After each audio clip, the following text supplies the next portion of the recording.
Napakagandang rocking chair nga ang ginawa ni Uncle dito, mga idol. At kung anong diskarte ang kanyang ginawa, panoorin natin.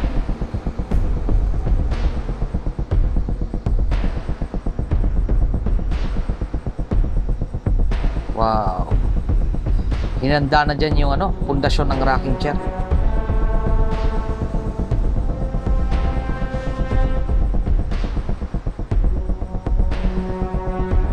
Galing oh. Doon nyo lang pinasok yung mga tabla para maging upuan at sandalan. So yan na, nilagyan niya rin ng magiging apakan.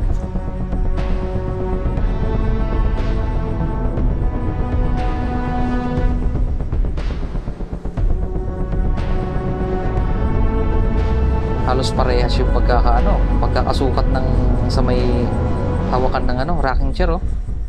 Wow, grabe ang ganda.